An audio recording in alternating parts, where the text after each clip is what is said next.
बिहार की स्थिति को दिखा रहा है। 34% आबादी बिहार के अंदर ऐसी है, परिवार ऐसे हैं जिनको 6,000 से कम आमदनी हो रहा है।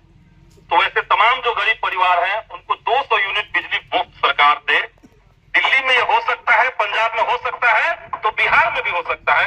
ये हम सरकार से कहना चाहेंगे। आपको तो हम शुरू से कह रहे हैं ना कि मुफ्त में नहीं दिया जाएगा, अब बहुत कम पैसे में देते हैं हम लोग, और इसीलिए देते हैं कि वो सुरक्षित रहे।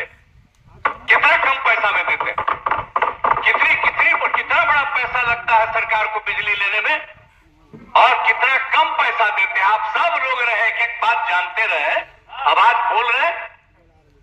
और बाकी कई राज्यों में कुछ लोग अपना कर देते हैं कि मुफ्त में देंगे। गरीब तो हमने मांग की कि गरीबों को मुफ्त में मिलना चाहिए। नीतीश जी ने मना कर दिया कि नहीं, हम सस्ता बिजली देते हैं, जबकि सच्चाई यह है कि बिहार के भीतर देश में सबसे महंगी बिजली मिलती है। इतना बिजली का दर कहीं नहीं है। आप चाहिए तो मोबाइल पर खोल करके पढ़ लीजिए इस बात को। तो ये जो नीतीश जी ने जवाब दिया, इसका सीधा मतलब है कि गरीब जनता से उनको कोई लेना देना नहीं है। और इसीलिए हमने वहां कहा कि इस बात को हम जनता के बीच में ले जाएंगे। आपने जो जवाब दिया है ये जनता के बीच में जाएगा, जनता आपको हिसाब करेगी, चुनाव में हरवाएगी, और इंडिया गठबंधन हर हाल में 200 यूनिट बिजली मुफ्त करने का बात कर रही है। हम लोग चुनाव के बाद 200 यूनिट बिजली मुफ्त करेंगे। तो हम लोग जनता के मुद्दों की बात कर रहे हैं। महंगाई कैसे कम हो, कैसे नौजवानों को रोजगार मिले, कैसे गरीबी कम हो। गरीबी आपने देखा बिहार में जो आंकड़ा आया है, 100 में 34 परिवार ऐसे हैं जो महीने में 6,000 से कम कमा रहे हैं।